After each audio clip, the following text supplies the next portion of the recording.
noches, mis amigos. Bienvenidos a una nueva edición de La Otra Realidad. Aquí tu amigo Andrew Álvarez, compartiendo con ustedes hoy, viernes 14 de enero del año 2022. Gracias por estar con nosotros, conectarse acá en nuestra frecuencia, como decimos en la radio, pero aquí directamente en nuestro Facebook Live, en La Otra Realidad, programa de corte ecléptico. Recuerde que todo esto que hacemos aquí pues es un esfuerzo por tratar de estar conectados en las redes y que ustedes pues tengan también, ¿no?, la oportunidad de compartir nuestras impresiones, nuestras ideas y sobre todo la información que podemos compartir con el colectivo. Gracias por estar con nosotros una vez más en esta aventura a través de la conciencia humana, donde pues tratamos de dilucidar tantas y tantas cosas en muy poco tiempo.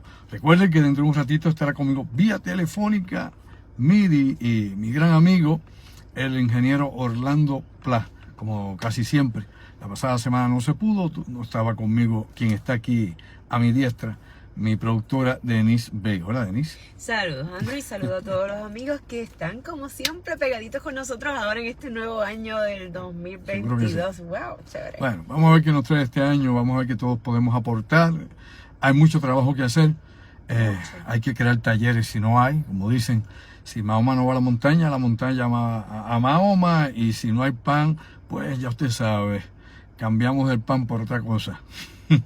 Dice el dicho, ¿cómo decía el dicho? Si no hay pan, casabe. Falta de pan, galleta. Galleta, y si no hay galleta, casabe. Bueno, algo así decía mi abuelita, pero con el tiempo uno hasta eso se lo olvida ya. Bueno, mis amigos, cosas importantes. Hoy tenemos una serie de asuntos que quiero discutir con ustedes acá. En el tiempo que tengamos, vamos a hablar de la situación de lo que ocurrió allá en la reunión que hubo entre la OTAN y Rusia, las comunicaciones que hubo entre Estados Unidos y Rusia también por la crisis que hay en Ucrania. Es un momento, ¿qué diría yo?, histórico. Son tiempos difíciles y de alguna forma o manera hay que no discutir este asunto, que acá en televisión, radio y prensa en Puerto Rico usted no escucha nada. Le pregunto, ¿usted escuchó algo hoy sobre eso? ¿Ayer? ¿Anteayer? ¿Escucha la pasada semana? ¿Ve que se le dé algún tipo de importancia que no sea las elecciones acá municipales en Guaynabo o cualquier otro chisme de barrio? ¿Usted ha escuchado que se discuta lo importante que es llegar a un acuerdo diplomático entre el oeste y el este, es decir, entre occidente y oriente? No, eso aquí no tiene importancia alguna. Aquí vivimos de la, como he dicho tantas veces, ¿no?, de la payola política, y de eso lamentablemente que se trata de estas cosas. Pero nosotros vamos más allá, ¿no?, del insularismo mediático. Así que vamos a arrancar con lo que tenemos.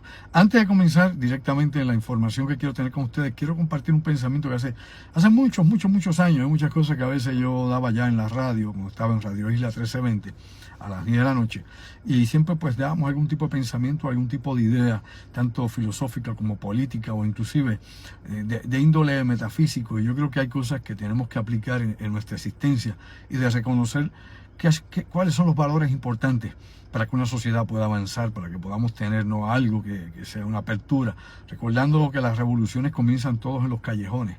Cuando a usted se le cierran todas las oportunidades, es que surgen las revoluciones todas, la francesa, la de los Estados Unidos, la revolución obviamente, la lucha por la independencia en Estados Unidos, todas las revoluciones, cualquiera que ésta sea, usted busca el origen de ella, y es cuando ya no hay más alternativas. Y la población tiene que tomar, ¿no?, medidas extremas para tratar de salir, ¿no?, de ese encierro o de esa limitación, la que sea, ¿no?, el régimen que los tenga bajo esclavitud o bajo sometimiento. Todo depende cómo lo podamos analizar. Y hay un escritor alemán que nació para allá, para 1898, que hizo una serie de obras interesantes de teatro, todas ellas diría yo, de corte social y político y de impacto, ¿no? Para muchos era un tipo de izquierda, ¿no? Era comunista, como usted lo quiera ver. La realidad es que uno tiene que aprender a usar las ideas de todos los ángulos posibles, ¿no?, de todos los extremos políticos. Aquí hay tantas cosas que aprender sobre los demás, que todas son aplicables de alguna forma u otra. Y el escritor y director de teatro alemán Bertolt Brecht. Bertolt Brecht escribió cosas muy interesantes, ¿no?, y sus trabajos obviamente son trascendentes todos. Y hay una cita de él que a mí siempre me impresionó muchísimo, y creo que deberíamos aplicarla aquí en Puerto Rico, y que definitivamente necesitamos personas así en este país. Servidores públicos que sean así, empresarios que sean así, ciudadanos que sean así. Es decir, una cultura de trabajo, de avance, de desarrollo que realmente pueda abrirle las oportunidades a nuestros hijos y a nuestros nietos. porque vamos obviamente en una caída libre de tal forma, de tal magnitud, que difícilmente Puerto Rico pueda recuperarse de las situaciones en las que estamos en estos momentos imbuidos y de lo que estamos experimentando. Dijo en una ocasión, escribió el director y escritor Bertolt Brecht lo siguiente.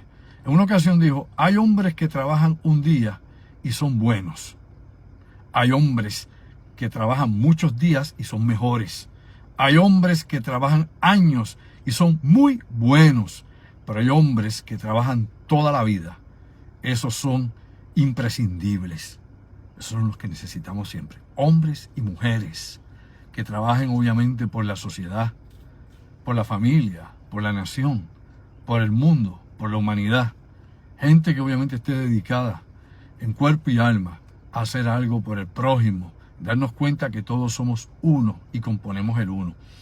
Si no estamos en esa mentalidad, que es una mentalidad que cada día está más escasa, pues tenemos grandes problemas para poder sobrevivir. Bueno, otro asunto que tal vez podemos relacionar con todo esto que yo traigo aquí en la apertura del programa La Otra Realidad, tiene que ver definitivamente con la demografía en Puerto Rico, un tema que oscila aquí en Puerto Rico, que se discute sí de cuándo en vez, cada mes, cada 2 meses o cada 6 meses, viene esta temática, obviamente, porque sigue la migración, sigue la gente yéndose del país. Como he dicho tantas veces, hay una fuga de cerebros, hay una fuga de profesionales. Muchos estudiantes prefieren irse de Puerto Rico a estudiar afuera y luego ejercer fuera de Puerto Rico porque las condiciones de vida en esta isla no son las mejores y porque ya usted sabe el costo de la vida que tenemos, la superinflación que tenemos. Allá los europeos se quejan porque están, qué sé yo, en el 4.5, casi 5% de inflación. Estados Unidos, no, porque estamos, qué sé yo, llegando a un tope increíble que podríamos compararlo ya con la década de los años 20, cuando ellos hablan que su inflación está por el 6.8 y acá en Puerto Rico pasamos hace tiempo esos límites de inflación. Así que tenemos que darnos cuenta que esto es un efecto que hay en todo el mundo y como hablábamos la pasada semana, tiene que ver muchísimo con la producción energética, con cómo se dan los precios y los costos de los combustibles y cómo todo esto desencadena, ¿no?, una vorágine que nos lleva obviamente a una serie de, digamos nosotros, de escasez, si así se le puede decir, donde cada vez tenemos menos cosas a nuestra disposición y cada vez más y más caras. Por ejemplo, temas que se discuten y que se han estado publicando en Puerto Rico sobre la demografía en este país, es que en el año pasado, ¿no?, el año 2021, nacieron en Puerto Rico 18.500 niños. Wow, qué cuadrado, no 501, no 502, bueno, 18.500 niños. Luego nos dicen que cuando se hace una comparativa con las muertes o fallecimientos en Puerto Rico por el registro demográfico, que todavía no tiene los números exactos, porque en Puerto Rico, por alguna razón, se hace tan y tan difícil poder llevar, ¿no?, estadísticas o verificar números o datos. Aquí es una cosa grave. Ni siquiera el Instituto de Estadísticas aquí pues logra empatar la pelea. Así que si usted le pide a alguna agencia de gobierno que dé los números de cómo están las cosas, probablemente tenga que bajar 10 años atrás porque así están atrasados. Aquí siempre tenemos un atraso de 10 años en cualquier decisión, en cualquier programa o proceso que se haga en la isla. Aquí se hacen planes y cuando se ponen a ejecutar son planes que se desarrollaron hace 2 o 3 décadas y que ya están prácticamente obsoletos para ser puestos en práctica en el Puerto Rico de hoy.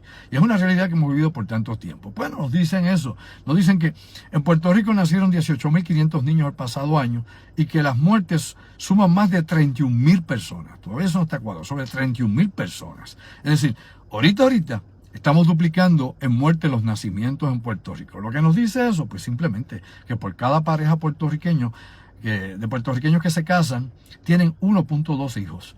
¿Y eso es límite de qué? Eso es límite de desaparición.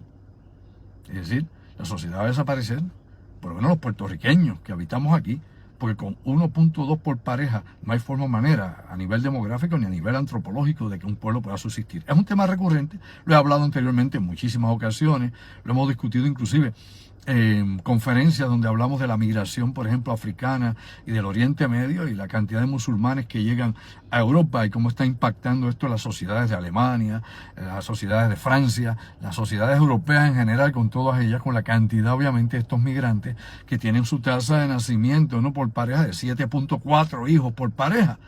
Y si usted es musulmán y tiene 3 mujeres, pues multiplica 21 o 22 hijos. Así que definitivamente no hay no contest, como dicen en Estados Unidos, no hay forma de bregar con esto. Así que estamos ante una situación sumamente difícil. Esto se une a otras informaciones y datos que hay que definitivamente analizar por el impacto que tienen en nuestra sociedad y por el impacto que tendrán en el desarrollo futuro, tanto de Estados Unidos como de Puerto Rico. Y tiene que ver esto con ¿qué? Con el declive de los estudiantes universitarios. En Puerto Rico, sepa usted que la población universitaria ha disminuido un 12% en los últimos años. ¿Lo sabía? Un 12%. Menos de lo que teníamos hace escasamente, probablemente 10 años atrás o menos tiempo. Así que tenemos menos jóvenes en las universidades. Mientras que por otro lado, ahora tenemos más institutos, ¿no? Como los Puerto Rico Junior College, ¿no? Estos colleges que hay en todas partes ofreciendo nuevos servicios, buscando de alguna forma o manera población joven que pueda estudiar. Incluso en algún momento volverán nuevamente a las campañas para tratar de reclutar estudiantes ya mayores, gente ya inclusive retirada, para que pueda llegar y coger las ayudas federales y poder mantener estas instituciones, que al igual que la Universidad de Puerto Rico, sepa usted, vive precisamente de los fondos federales para las becas. Eso es lo que mueve todas estas instituciones, no es otra cosa, son las becas federales, ¿verdad? Claro, si se va el fondo federal, pues se fue la educación también. Eso es elemental, no tiene que saber mucho para entenderlo. Pero bueno, dicho eso, porque nuevamente es una gran preocupación, hay otro asunto que está ocurriendo y es precisamente la caída también que está ocurriendo, ¿no? En la cantidad de estudiantes en Estados Unidos. Me explico. Lógicamente también se ha reducido el número de estudiantes universitarios en los Estados Unidos dramáticamente. Vis a vis, si lo comparamos con China, donde el número de estudiantes universitarios sigue creciendo. Lo mismo que está pasando, por ejemplo, en Corea del Sur, donde el número de estudiantes universitarios está creciendo, al igual que en la India. Es decir, todos estos países del Índico-Pacífico y del Oriente están metiendo el dinero y la apuesta precisamente en la educación, que es donde tiene que ser, al igual que los Países Bajos, allá en Europa, ¿no? Y los países nórdicos, donde se está concentrando la mayor cantidad posible en el desarrollo, ¿no? Y en la educación de los jóvenes, de las próximas generaciones. Mientras acá estamos en decadencia total. Y es algo que hay que ver. Simple y llanamente lo hemos dicho tantísimas veces, no solo yo, lo dice todo el mundo, todos los que hemos estado relacionados, ¿no? En la educación, o todos los que le preocupan, ¿no? Y están conscientes de la necesidad de hacer cambios y reformas en Puerto Rico para poder mejorar la educación, porque la educación tiene que estar atemperada a los tiempos y tiene que responder a las necesidades socioeconómicas del pueblo, es decir, del país. Si la educación no responde a las necesidades socioeconómicas de un país, no hay nada que buscar. Está usted, qué sé yo, estudiando, qué sé yo, la inmortalidad del cangrejo, la relación sexual de la iguana y haciendo doctorados en estupideces que de nada sirve, para desarrollar el país. Así que son cuestiones que hay que afinar y hay que ver cuál es la dirección que hay que tomar para podernos integrar en esa globalización que lamentablemente estamos apretados y obligados a ser parte de ella, porque así corre la economía internacional. Nadie es una burbuja aparte. Pregúntele a Corea del Norte, pregúntele a Cuba o a quien usted quiera, a ver si usted puede sobrevivir así y no se muere de hambre. Tenemos que ser realistas y tenemos que enfrentar esas situaciones y ver cómo nos insertamos en todo eso. Dicho esto, que obviamente es preocupante, porque sigue bajando los números de estudiantes en los Estados Unidos, mientras la población es alta, pues es que la gente ya no quiere estudiar. Y lo hemos dicho muchas veces, la gran mayoría de los estadounidenses ni siquiera tienen 4 años de escuela superior, lo sabía. Verifique los números del Departamento de Educación Federal, se da cuenta como nosotros, todos esos datos que son de impacto, como la cantidad de personas que viven en extrema pobreza en los Estados Unidos, que ya llega o alcanza sobre 40 millones de personas, que pasan todo tipo de necesidad, por no hablar de los homeless. Acá en Puerto Rico, que creemos que somos un país desarrollado, cuando somos realmente tercermundistas, un sinnúmero de cosas, y donde pues dependemos lamentablemente, ¿no? de lo artificial de la economía en que estamos sometidos como apéndice de la economía de los Estados Unidos. Tenemos que ver muchas cosas y tenemos que ver cómo reajustamos y cómo nos adaptamos a las circunstancias del siglo XXI, porque las cosas no van a mejorar. No se llama engaño, no sea iluso, no sea fantasioso, no van a mejorar. Y como he dicho anteriormente, y lo repito por enésima vez, no es que yo sea fatalista, no es que yo sea negativo, ¿no? No es que yo esté, qué sé yo, ya que no veo nada bueno en la vida, no es nada de eso. Simple y llanamente que uno ve cuáles son las situaciones, ¿no?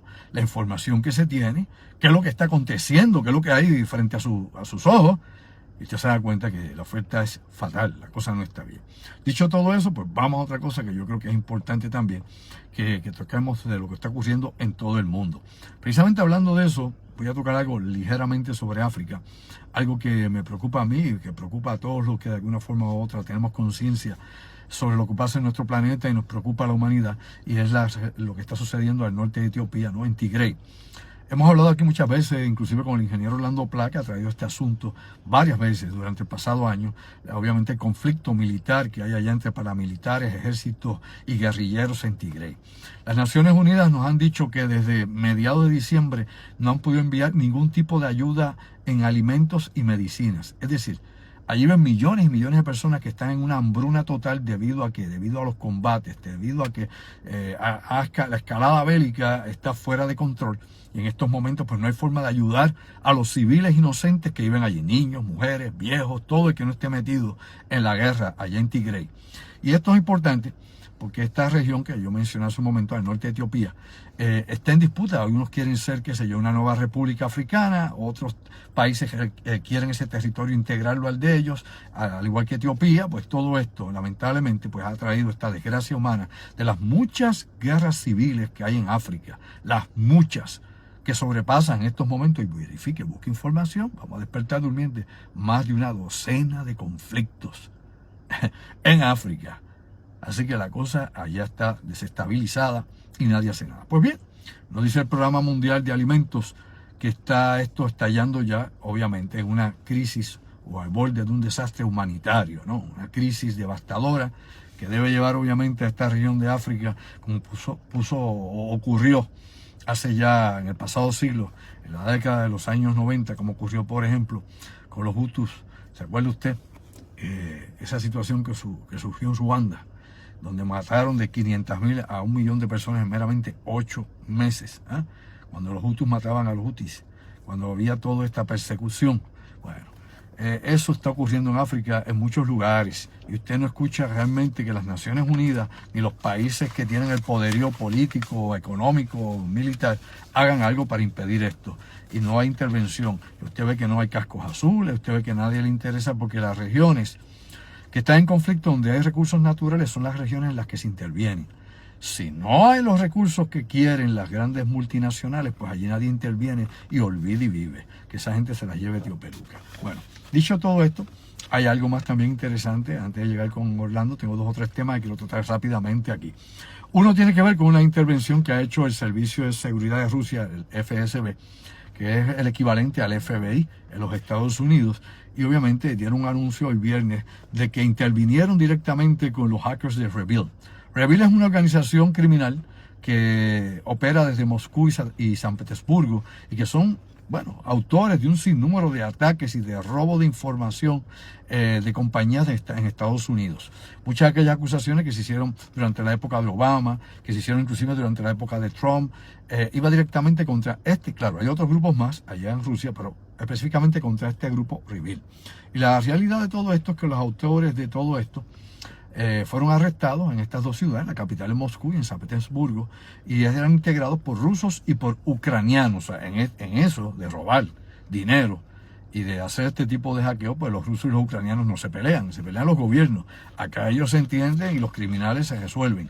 Así que, a petición precisamente del FBI, del Buró Federal de Investigaciones, pues el FSB ruso intervino y arrestó a esta gente y desmanteló este grupo de hackers criminales allá en Rusia, que, como he dicho, eran responsables de los ataques o los ciberataques masivos contra las corporaciones en Estados Unidos. Dicho todo eso, pues bien, vamos a otra cosa que yo creo que es importante, y es un tema que yo traté el martes, pero que hoy hay que abundar un poco más antes de pasar con Orlando. Este tema tiene que ver nuevamente con la reunión que se estuvieron dando entre Rusia, Estados Unidos y sus aliados de la OTAN. Esta reunión se celebró el lunes. Durante toda esta semana se estuvo haciendo varias reuniones, tanto en la ciudad de Bruselas como en la ciudad de Viena, es decir, allá en Bélgica y en Austria. No se llegó a ningún acuerdo. Inclusive, las cosas están aún peor que cuando se organizó esta reunión. Es decir, cuando se quería hacer esta reunión, pues había esperanza que pudiera llegarse a acuerdos diplomáticos. Pues la situación lo que ha traído es una serie de amenazas, obviamente, amenazas veladas y de, digamos, ultimátums que se han dado Rusia ha dado una serie de ultimátum de que si la OTAN no cesa de seguir expandiéndose hacia el oeste y no insiste en tratar de integrar a su grupo, ¿no? Al Tratado de los Países del Atlántico del Norte, de integrar a Ucrania o inclusive a Georgia o cualquier otra de estas ex repúblicas soviéticas que vienen de aquella época, pues definitivamente Rusia va a tomar una serie de decisiones que podrían señalarse algunas como decisiones militares, técnicamente militares. Esto es grave, esto es difícil, esto no es fácil. Los rusos dicen que es que la OTAN ha estado cerrando el círculo por años, que siguen este plan de poner, por ejemplo, misiles en Polonia, tener armamentos en diferentes regiones cercanas, Rumanía o otros más, donde quiera que puedan ser puestos estos misiles de corto, medio alcance, pues es una amenaza directa contra Rusia, que incluso que podrían ponerse estos misiles allá en Ucrania y Rusia no lo podría permitir porque el disparo estaría meramente a 5 minutos de la capital de la Federación Rusa.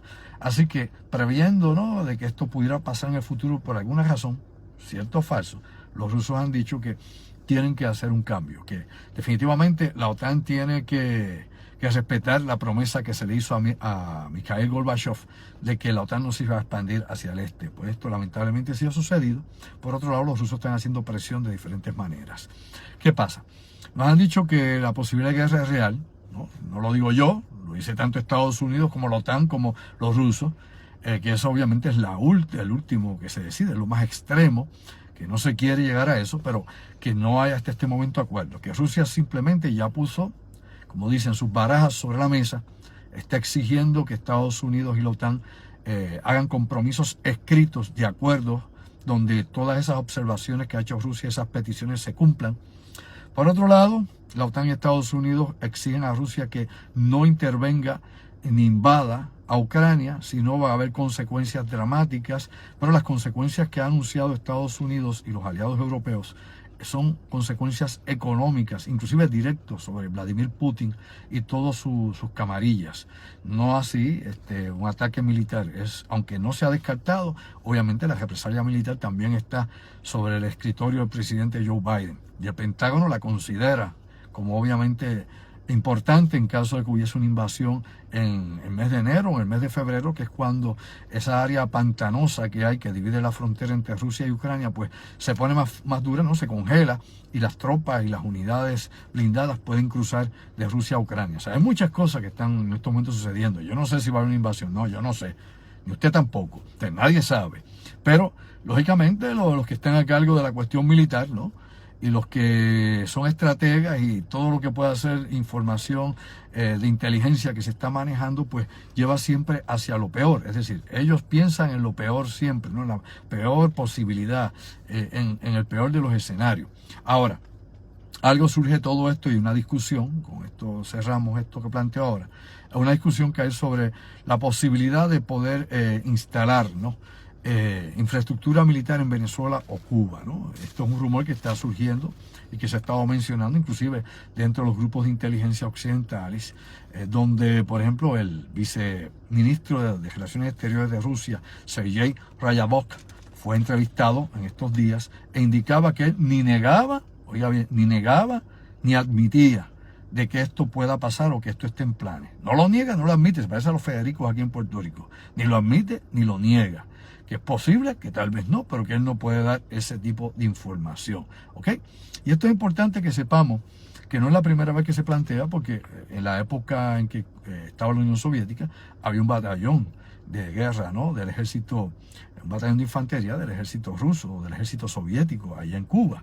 Y que luego, una vez se cayó, inclusive la Unión Soviética, en la época de Fidel y luego la de Raúl, se estuvo coqueteando en muchas ocasiones con tener radares o instalaciones de la Federación Rusa en el territorio de Cuba, tal como está la base Guantánamo que tiene Estados Unidos allí, que aunque paga una renta, Cuba no la cobra. Pero eso es otra historia larguísima.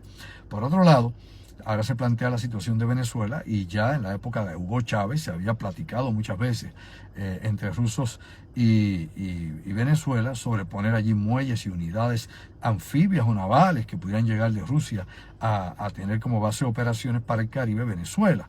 Pero en ese momento en que eso se planteaba, las relaciones con Rusia no estaban, ¿no? Con la Federación Rusa no estaban como están en este momento. Ahora obviamente están más ágidas y están más difíciles y la cosa pues ha cambiado muchísimo y Rusia obviamente de forma estratégica quiere cambiar de alguna forma esto, es decir, voltear la tortilla, es decir, ustedes quieren rodearnos a nosotros con misiles o con armamentos o con maniobras, pues nosotros vamos a empezar entonces a tener operaciones y a poner nuestros equipos y tal vez nuestras botas allá en América, en su hemisferio. Tenemos a Venezuela, tenemos a Cuba, pero también, sepa usted, que se ha hablado muchas veces de Nicaragua.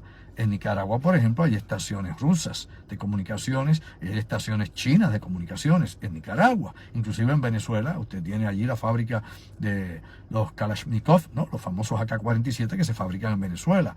Hay allá fábricas rusas. Y usted encuentra que inclusive en Argentina hay instalaciones, por ejemplo, de China, de rastreo, cerca inclusive de las instalaciones que tiene Estados Unidos de rastreo también.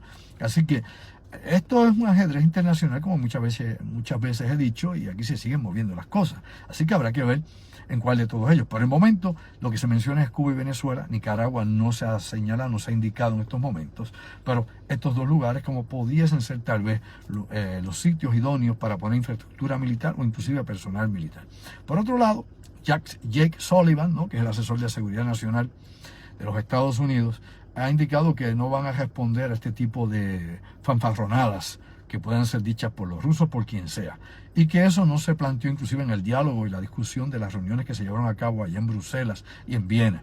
Que los rusos no trajeron eso en ningún momento y que inclusive no se trajo esto como un tema secundario para discutir en aquel momento. Pero según Jake Sullivan, él indica que si los rusos hiciesen eso, habría una contestación contundente, total de los Estados Unidos. ¿Qué será esto? Yo no sé.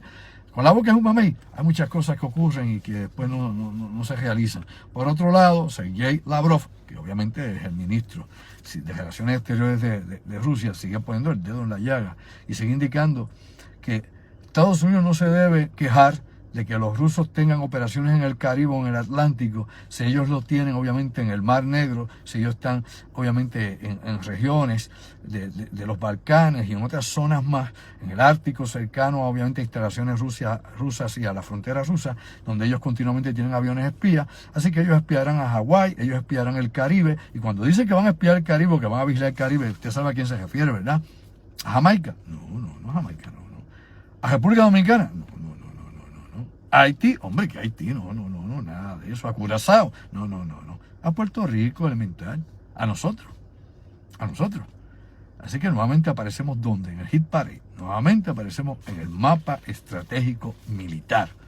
Así que mientras aquí la cosa se pone difícil en la vida, aquí las noticias, como son, no puede pedirle mucho a esos muchachos, se caen como en hierba. O sea, igual es casi sinónimo un político y muchos periodistas aquí en Puerto Rico se comportan de la misma manera. No sé si uno se copiaron del otro la conducta repetida, ¿no? Si es histeria en masa lo que tienen, pero la realidad es que usted ve que de estas cosas no se hablan.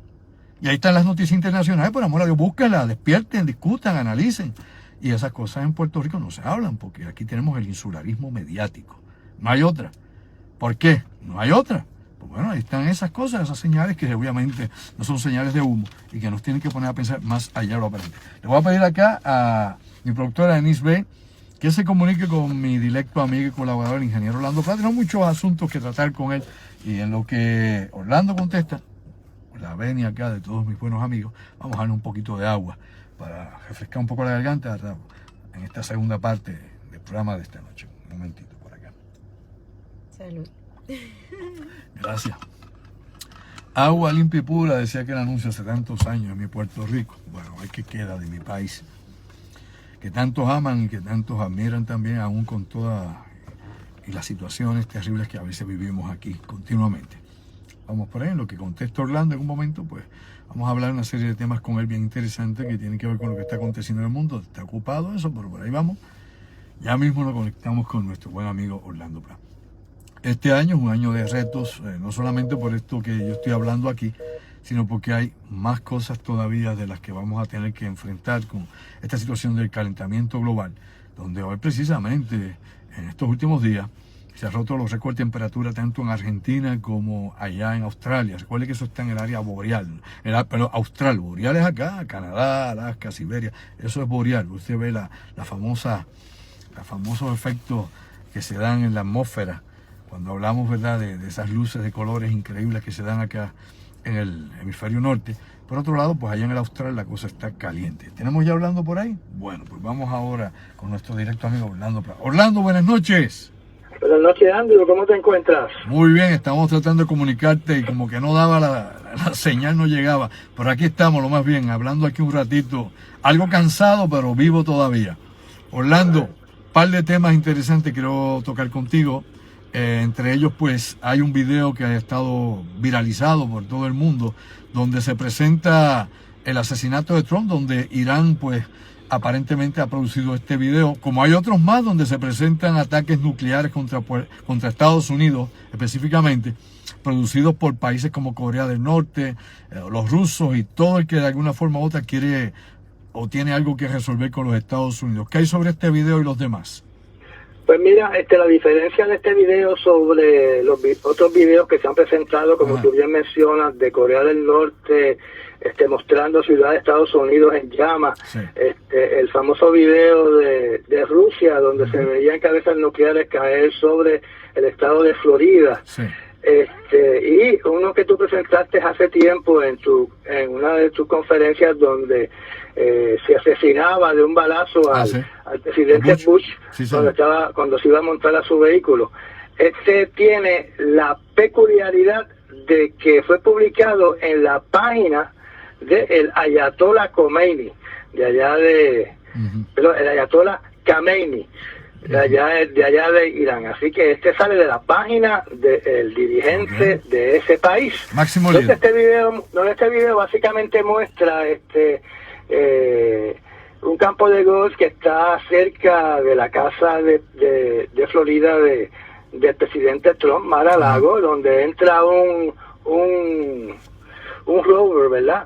Un robot, un pequeñito de 4 ruedas, ¿verdad? Entra dentro de la propiedad, localiza a Trump, lo localiza con la cámara, le dispara un rayo láser para que un dron pueda saber exactamente de lo que están jugando en el campo de golf, cuál es el presidente, y antes de que aparezca la escena donde asesinan al presidente Trump, pues ahí corta el video drásticamente. Caray. ¿Sí?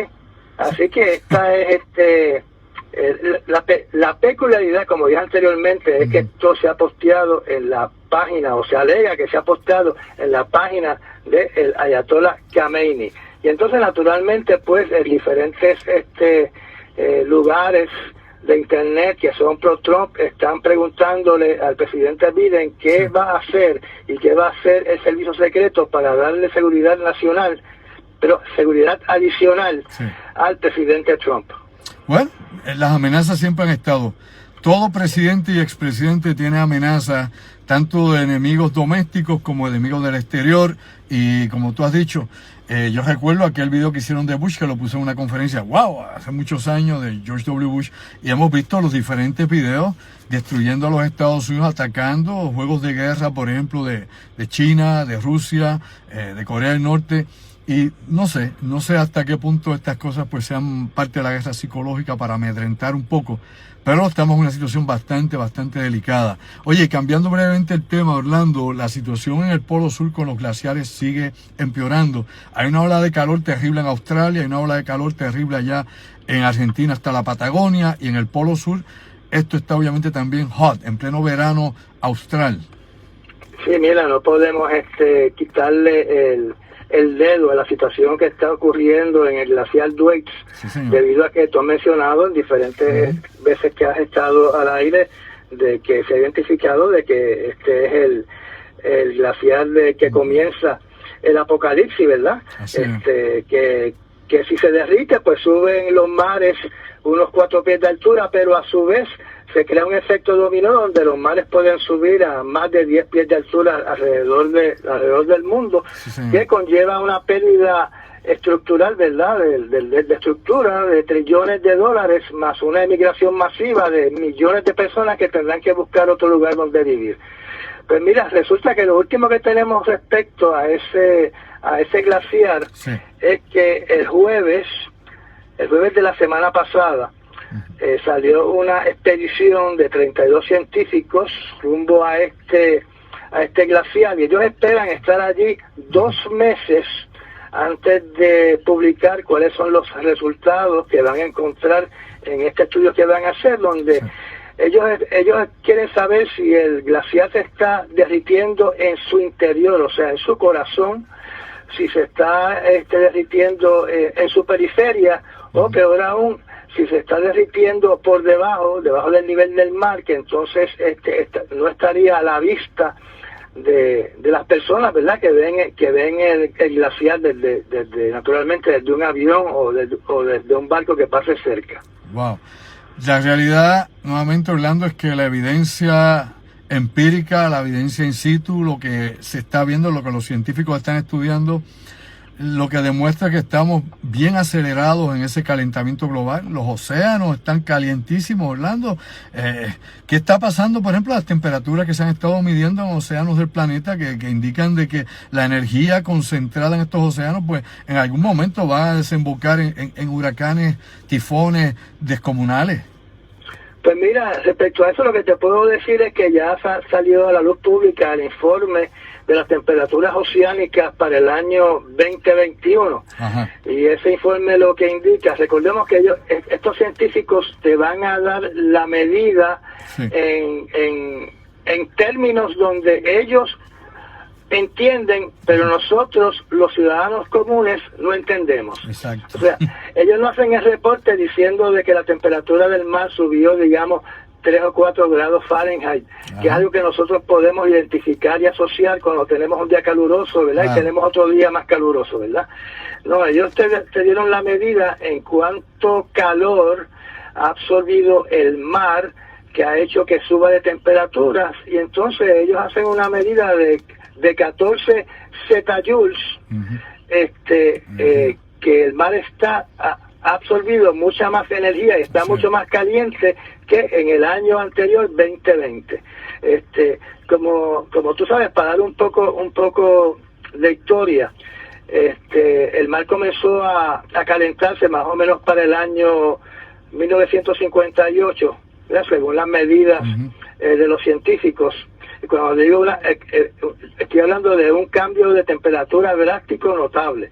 Y entonces en el 1980 aceleró este calentamiento, y durante los últimos 4 años, o sea, desde el año 2017, todo año que pasa se rompe récord de temperatura en el mar. Así que obviamente si se calienta el mar, se derriten todos los glaciales, se derriten cualquier pedazo de hielo que esté tocando el mar, y vamos a tener entonces el gran problema apocalíptico de ver cómo las ciudades costeras, ¿verdad?, se las traga el océano, de la misma manera que la ciudad de Cleopatra, ¿verdad?, allá en el Mediterráneo, Alejandría, se la tragó el mar. Sí. Así que ya veremos. La realidad es que esto es global, es en todas partes, sea el norte, el sur, el este, el oeste, y es lamentable que todavía hay gobiernos que no ejercen nada, ningún programa para tratar de contrarrestar este daño, ni vemos industrias que estén haciendo cambios radicales tampoco, y una gran parte de la población que desconoce realmente las implicaciones que este desastre tiene a nivel de nuestro mundo, Orlando. Claro, tampoco estamos viendo que los urbanizadores a través de todo el mundo, ¿verdad?, y en lo que respecta con nosotros en Puerto Rico y en Estados Unidos, no vemos que los urbanizadores estén construyendo alejados del mar. La construcción en las costas continúa rampante.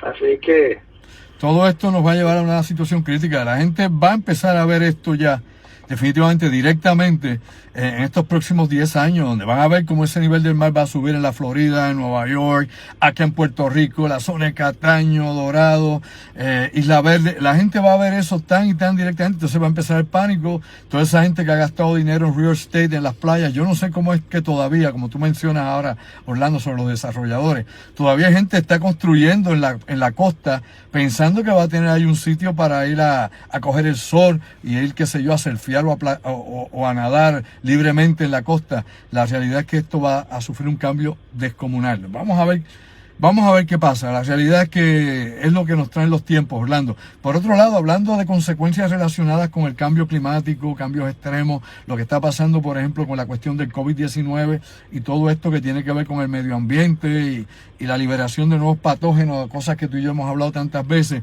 Allá en China siguen cerrando ciudades por la situación del COVID-19. Orlando, aparentemente esto va en secuencia y ellos siguen bloqueando entradas y metiendo a la gente en cuarentena. Sí, como tú sabes, en el año 2020 China se clausuró a Wuhan y a Hubei, sí. Pero en lo que va este año al final del año 2021 con el Omicron, la ciudad de Honshu la cerraron, la ciudad de Xi'an, que tú mencionaste en el programa anterior, la ciudad de Haiyan la están cerrando en estos momentos con 5.5 millones de personas. Wow. Y entonces están tratando de evaluar si también van a cerrar una de las ciudades más importantes de China, porque tiene un puerto marítimo. Están tratando de estudiar si también van a cerrar la ciudad de Tianjin. Y naturalmente, cuando hablamos de cerrar, hablamos de un cierre mandatorio donde todo el mundo se tiene que quedar en su casa, nadie puede salir. Exacto. Y si hicieron como en Wuhan, pues entonces el Estado le tiene que ver cómo le puede llevar la comida a las personas que están encerradas en su casa en lo que pasa esta pandemia en China. Bueno, y nuevamente acá en Puerto Rico pues se siguen apretando las tuercas también. Se siguen tomando pues nuevas órdenes ejecutivas debido a que estamos en pleno brote. O sea, ahora no es que esto se redujo, ahora tenemos una incidencia enorme como en el peor momento de la pandemia el pasado año 2020. Y se había hablado de que Omicron era menos letal, pero hemos tenido una cantidad de muertes significativa, incluyendo muchas personas vacunadas, que hay que aclarar que estos vacunados son personas que tenían su sistema inmunológico comprometido.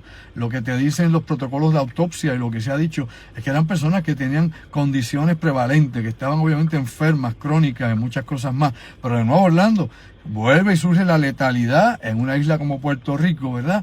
Nuevamente, y aquí pues el pánico se provoca por cualquier situación. Yo creo que más que nada por la incapacidad del gobierno y del Departamento de Salud de poder transmitir la información de la manera más diáfana y correcta, y confunden más a la gente de la cuenta.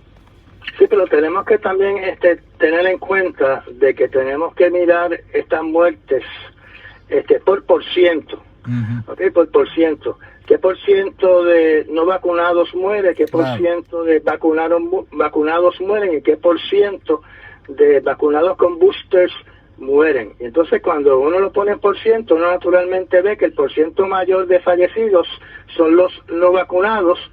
Entonces 50% menos, más de 50% menos son los que tienen las dos vacunas, y entonces una fracción menor pues son los que tienen el booster. Así que la población que tiene el booster en este momento es la que tiene el porciento menor de fallecidos. Pero naturalmente todo esto puede cambiar, puede surgir una variante que sea que le importe 3 pepinos, ¿verdad? Sí. La vacuna, como está pasando en Centroamérica y en Sudamérica con esta variante nueva del TBD, la tuberculosis, que no la puede tratar ningún tipo de antibiótico. Así es. Así que esperemos, como dije yo en programas pasados, esperemos que se disipe el Omicron, se disipe el COVID-19 durante el trayecto del 2022. Óyeme, y cambiando nuevamente de tema, un poco más radical, el asesino de Robert Kennedy, de Bobby Kennedy, Sirhan, aparentemente trataba de que le dieran, qué sé yo, bajo palabra, o que le conmutaran la sentencia, salir libre, y aparentemente lo van a dejar encerrado. Pues mira, Andrew, este es un caso que tú has seguido desde que yo te conozco, sí. Lo has seguido con la misma energía que ha seguido el asesinato de Robert Kennedy. En el día de ayer jueves, Sirhan Sirhan se presentó para la vista de salir con libertad bajo palabra. Te tengo que indicar que los hijos de Robert Kennedy están a favor, ¿sí?, de que los dejen libres. Él lleva como 54 años preso. Sí. Los hijos de Robert Kennedy están a favor que salga en libertad. La esposa de los hijos de Robert Kennedy se rehúsa a que Sirhan salga libre. Okay. Y lo curioso de todo esto es que aunque ni tú ni yo estuvimos en la vista esta de libertad bajo palabra y no sabemos qué realmente pasó ahí, porque eso se hace a puerta cerrada, y supongo que no habían periodistas que se enteran después, sí, de lo que pasó. Lo que yo puedo leer de lo que se ha escrito hasta ahora es que Sirhan todavía niega la culpabilidad, no pide perdón por algo que él no cometió, o que él entiende que él no es, que él es inocente, sí, del asesinato de Robert Kennedy. Y por otro lado, a sus 77 años de edad, que para mí es absurdo, lo consideran todavía una amenaza extremadamente peligrosa para la sociedad estadounidense, ¿ok? Que su liberación va a crear una ola de ataques terroristas dentro de la nación norteamericana.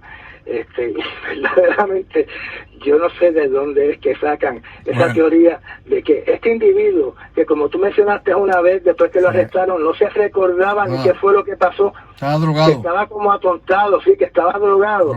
¿Cómo puede ser esta persona una amenaza tan severa para la seguridad nacional de Estados Unidos en estos momentos, que cumple 77 años de edad? Bueno, de la misma manera que siguen los prisioneros en la cárcel Guantánamo, donde pues son considerados enemigos, donde muchos de ellos no han sido acusados, el resto ni siquiera le han dado un juicio, y donde aparentemente pues los van a dejar allí. Oye, Orlando, que esto es increíble, pero la gente lo que no sabe es que el costo por millones de dólares mantener esos 20 y pico, 30 y pico o 40, creo que quedan como 39 prisioneros allí al año, es más de 589 millones de dólares, ¿ok?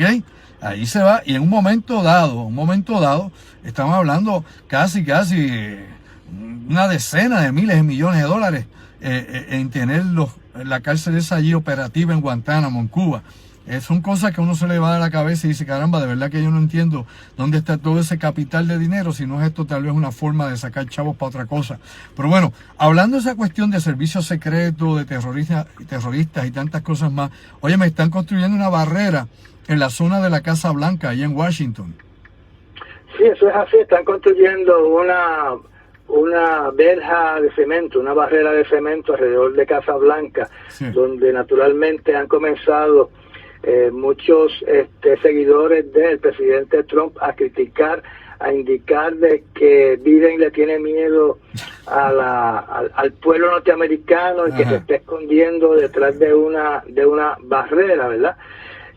Y entonces resaltan de que está en un mínimo de popularidad en estos momentos, ¿verdad? Pero cuando uno se pone a investigar, desde el siglo XIX están haciendo modificaciones a las verjas que están alrededor de la Casa Blanca, y en el 1983 fue que se identificó, cuando empezaron los ataques terroristas en diferentes partes del mundo, se identificó que Casa Blanca podía ser blanco, ¿verdad?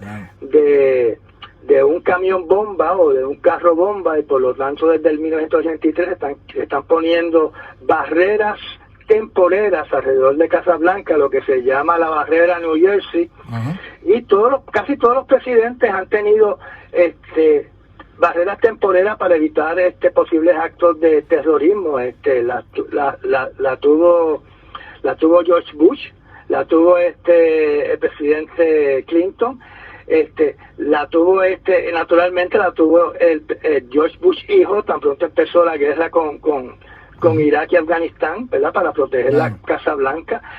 La tuvo Obama, también la tuvo Obama, y en el año 2016 aparentemente se hizo una propuesta para hacer una verja permanente alrededor de Casa Blanca, donde los que están a cargo de los edificios históricos de Washington D.C. tuvieron que aprobarla, así que posiblemente la verja que se está construyendo hoy, o la barrera que se está construyendo hoy, fue aprobada en el 2016. Y también tenemos que recordar que bajo el presidente Trump, cuando estuvieron los disturbios el asunto de Floyd, sí.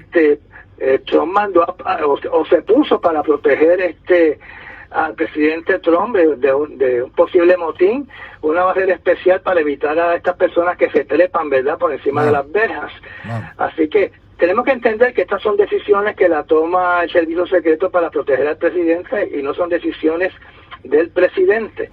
Así que están haciendo una barrera. Yo supongo que la barrera que están formando ahora, naturalmente, es para no tener que recurrir todos los años a estar poniendo las barreras en New Jersey para proteger la Casa Blanca de un posible ataque de un carro bomba o un camión bomba. Ahora, yo no sé si en estos momentos hay una amenaza creíble de que se esté planificando un ataque a Casa Blanca con un carro bomba o con un camión bomba, pero sí, tú y yo sabemos de que Homeland Security ha estado en alerta durante los últimos meses, yo diría durante los últimos 6 meses o más, de que el terrorismo en Estados Unidos doméstico está creciendo, y como tú sabes, esta semana se anunció de que el Departamento de Justicia de Estados Unidos va a crear una división aparte completa enfocada en el terrorismo interno, ¿verdad?, doméstico de los Estados Unidos. Vamos a ver qué ocurre con todo esto. Está el proceso histórico, es que hay mucha división dentro de Estados Unidos, hay muchos radicales de parte y parte, ¿no? Los tenemos de la derecha y de la izquierda, y quién sabe cuánto loco aparece. Hablando, Orlando, ¿no?, de estas cuestiones internacionales, y cerrando ya el círculo de discusión de esta noche, durante esta semana hubo una serie de publicaciones, una serie de señalamientos sobre el espionaje de los barcos rusos sobre el archipiélago de Hawái, específicamente un barco ruso que estuvo navegando varios días en esa región, pero que inclusive desde el verano pasado pues se habían dado incursiones de aviones de vigilancia rusos sobre Hawái. Yo mencioné esto pensando en voz alta. Quiero que si hay alguna información adicional que quieras compartir acá en el final del programa. Pues sí, mira, tú mencionaste brevemente, creo que esto en tu programa anterior de esta semana, el buque de espía Carrerilla está más o menos, o lo localizaron más o menos a 15 millas de la isla de Kauai, en operaciones naturalmente para espiar qué es lo que está pasando en una base que tiene Estados Unidos en esa parte del mundo que se llama el Pacific Range Facility, Working Sands.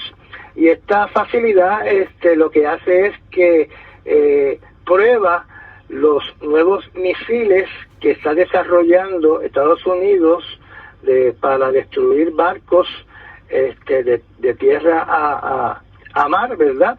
O de tierra a aire. Así que eso es una facilidad donde se prueban cohetes nuevos, y las pruebas que estaban que estaban programadas para realizarse durante estos días pues fueron suspendidas, en lo que este barco ruso espía Carrerilla pues se le acaba la comida o se le acaba el combustible, y entonces se tiene que alejar otra vez allá, más de Boston, que regresar a Rusia otra vez.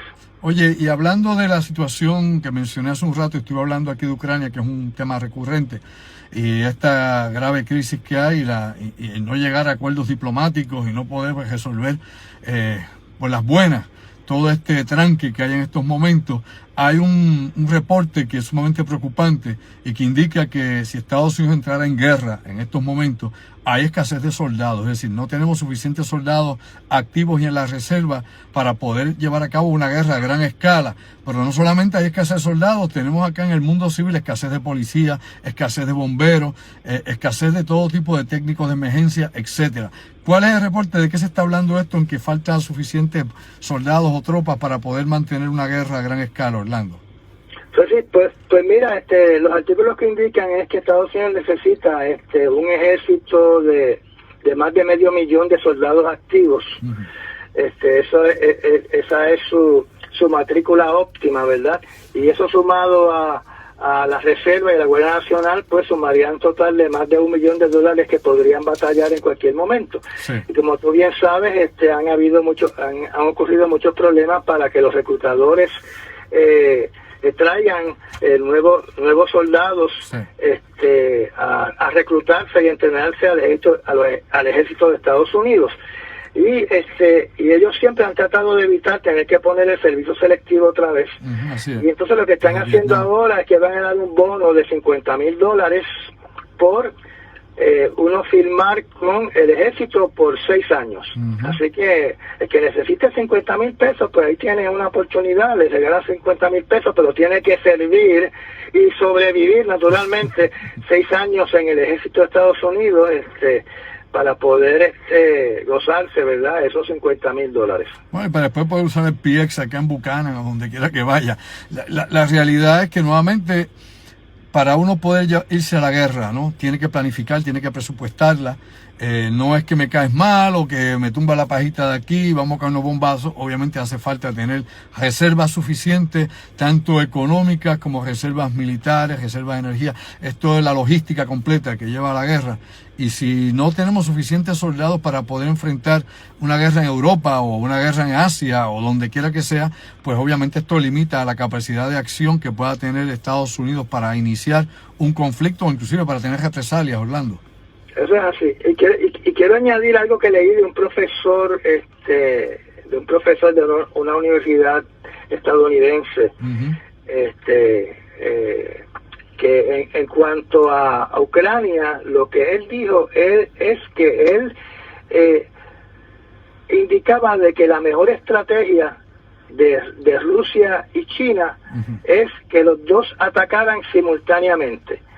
No me recuerdo bien si este individuo era de Yale, uh-huh, pero él decía de que China y Rusia deberían atacar Rusia invade a Ucrania, uh-huh, y China invade a Taiwán, y no hay absolutamente ninguna manera de que Estados Unidos pudiese, ¿verdad?, evitar las dos invasiones si se hacen simultáneamente. ¿Tú te acuerdas del eje del mal que decía Estados Unidos en la Segunda Guerra Mundial, que tenías a Italia, Alemania y Japón? A Japón atacó por el Pacífico, Alemania por Europa, y obviamente tenía esto el mundo en una guerra mundial, pero es una guerra donde estaban peleando decenas y decenas de países, unos invadidos por sobrevivir y otros obviamente luchando para no ser invadidos. La gente cree que con ataques aéreos tú ganas una guerra, y hay que explicarle a la gente que no sabe sobre estrategia militar y no conocen sobre el tema, que usted no gana guerras con drones y usted no gana guerra con bombarderos.